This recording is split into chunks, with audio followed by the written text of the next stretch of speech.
In a faraway village filled with winding alleys and colorful markets lived a young girl named Amina. She had sparkling brown eyes, a bright smile, and the kindest heart in the whole village. Every evening, after school and chores, Amina would sit with her grandfather under the big fig tree. He told her wonderful stories about Islam, about the Prophet Muhammad, peace be upon him, about kindness, prayer, patience, and honesty. One day, grandfather said, "Amina, do you know that there's a hidden treasure in this world? It's not gold, it's not jewels, and it's something even better." Amina's eyes widened. "Really? Where is it, grandfather? Tell me." He chuckled and said, "The treasure is hidden inside the good deeds you do every day. Every small act of kindness, every prayer, every time you help someone, it gets stored in your book of deeds. And on the day of judgment, Allah will open your book, and you'll find the real treasure waiting for you." Amina loved the idea of hunting for treasures. But this treasure, she realized, wasn't hidden underground. It was hidden in her actions. From that day on, Amina started her mission. When her mother looked tired, she quietly helped set the table without being asked. When she saw an old neighbor carrying heavy bags, she ran to help. When her younger brother spilled his milk, instead of getting angry, she helped clean it with a smile. She prayed her salah on time, saying, "This is another jewel for my treasure box." Every night before sleeping, Amina would whisper, "Dear Allah, please accept my deeds and help me find more treasures tomorrow." One stormy day, the streets flooded, and many homes were damaged. People were scared and upset. Amina saw her neighbors outside, trying to save their things from the water. Without thinking twice, Amina wore her boots, took an extra umbrella, and went out to help. She gathered children, calmed crying babies, helped mothers carry their baskets, and even found shelter for a cat shivering in the cold. Her clothes were soaked, her hands were freezing, but her heart felt warmer than ever. When she returned home, her grandfather hugged her tightly and said, "Amina, today you found treasures that even the angels are writing down happily." A few days later, the sun came out, and the village celebrated by planting flowers everywhere. Amina sat under the fig tree again, smiling to herself. She realized good deeds don't always feel grand or heroic. Sometimes they are small, quiet acts that light up the world around you and build a treasure bigger than anything gold could buy. And she promised herself, "Every day I will find a new treasure, a new good deed, a new chance to please Allah." So, friends, remember, good deeds are the real treasure we collect every day. Even the smallest kindness matters, and Allah rewards every sincere act. It was the final week before exams at Al Noor Academy, and the tension in the air was so thick you could almost cut it with a knife. Among the nervous faces was Zaid, a 13-year-old boy known for his quiet nature and average grades. Zaid wasn't a bad student, but this time, things were different. His father had recently lost his job. His mother worked double shifts just to make ends meet. Everyone in the house was stressed, and Zaid felt it too. But what really got to him were his father's words just a week before the exam. "Son, if you can score above 90%, maybe we can get you into a scholarship program. That would really help us." Zaid nodded silently, feeling a strange knot in his stomach. He wanted to make his parents proud. He wanted to help, but the syllabus was too much, and he wasn't ready. The night before the exam, Zaid sat in his room surrounded by textbooks, his eyes heavy with sleep. That's when his friend Aman sent him a message. "Bro, I have the question paper. Got it from a cousin who works at the school. Want it?" Zaid stared at the screen.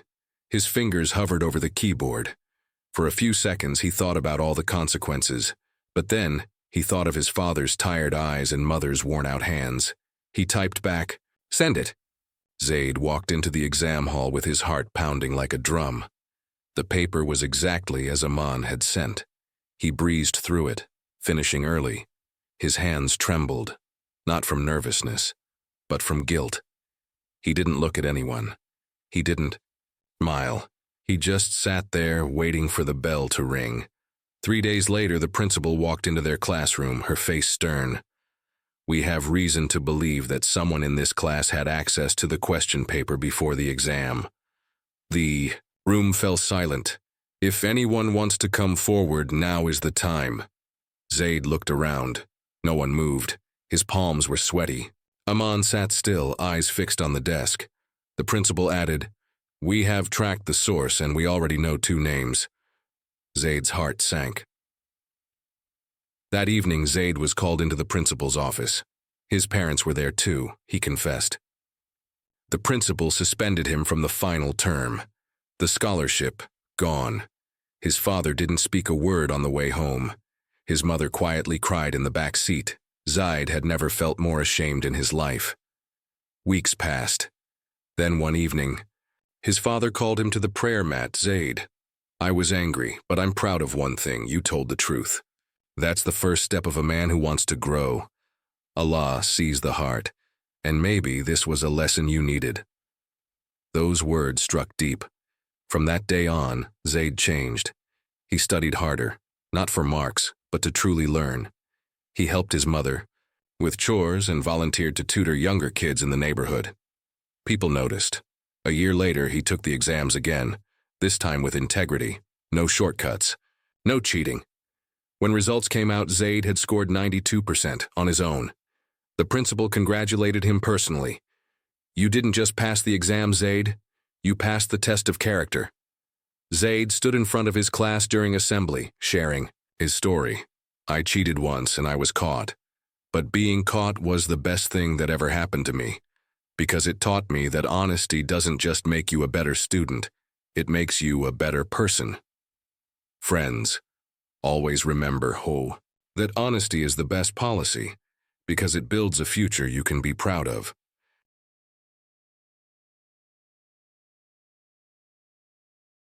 Everyone remembers their first step into something new, a moment that changes them forever. For 10-year-old Fatima, that moment came wrapped in fabric, love, and faith. This is the story of Fatima's first hijab day, a tale of courage, kindness, and believing in yourself, even when the world doesn't understand yet. Fatima had watched her mama tie her hijab every morning before leaving for work. To Fatima, it wasn't just a scarf. It was a crown, a badge of honor, a sign of strength. Fatima, thinking aloud, "Tomorrow, I want to wear my hijab to school. I'm ready." She walks to her mother with a soft pink hijab in hand. "Mama, can I wear my hijab to school tomorrow?" Mama, smiling warmly, "Of course, my John. Hijab is your choice, and I'm proud of you. Just remember, it's not always easy, but it's always worth it." Fatima walked to school with her backpack and hijab on. Some classmates look curiously, others whisper. Fatima stepped into her classroom with her chin high and butterflies in her stomach. Some kids stared, some asked questions, and some weren't so kind. "Why are you wearing that? Did your mom make you? Are you bald under there?" Fatima's face turns red, but she stays calm. Fatima, softly but firmly, replied, "I'm wearing it because I want to. It's a part of who I am." Fatima didn't shout. She didn't cry. She smiled, because she knew that her choice came from her heart, not from fear. Fatima sitting alone on a bench. Her friend Amina walks over. "Hey Fatima, I love your hijab. It's so pretty. I think you're really brave." "Thanks, Amina. I was nervous, but I'm glad I did it." One kind word can feel like a warm hug. Amina's support gave Fatima wings. And by the end of the day, more kids had questions, real questions. "So, do you wear it all the time, even when you sleep?" Fatima, laughing gently. "No, I take it off at home. Hijab is for modesty when I'm outside or around people who aren't my family." Fatima didn't get upset. She explained with patience. And that day, she taught her class something beautiful. Fatima walked out of school with her mama, smiling confidently. "How was your first day with hijab, sweetheart?" Fatima said. "It wasn't perfect, but it felt right. I felt like me." Fatima didn't just wear a hijab that day. She wore confidence, courage, and pride.